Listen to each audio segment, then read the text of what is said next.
So this is how you can create a burn down chart in ClickUp. Hey everyone, welcome to our guide for ClickUp. Today you will learn how to make your very own burn down chart. So as you can see, if you're in your workspace, you're going to see a button that says plus and view. So simply tap on that and now here are a list of lists. So you're going to want to tap on Gantt because this is what is going to be our burn down chart. So you can go ahead and set your deadlines or whatever you have to in your burn down chart. And yeah, that's pretty much it. All you have to do is just set up this Gantt chart, and then you can go ahead and set your schedules and whatever appointments you may have.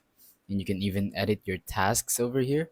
And you can go ahead and add more tasks if you want to. For example, I'm just gonna name it hello, and yeah, that's pretty much it. This is your burn down chart.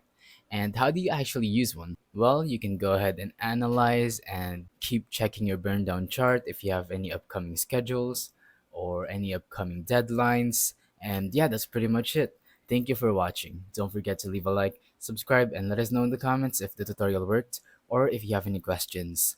Thank you and goodbye.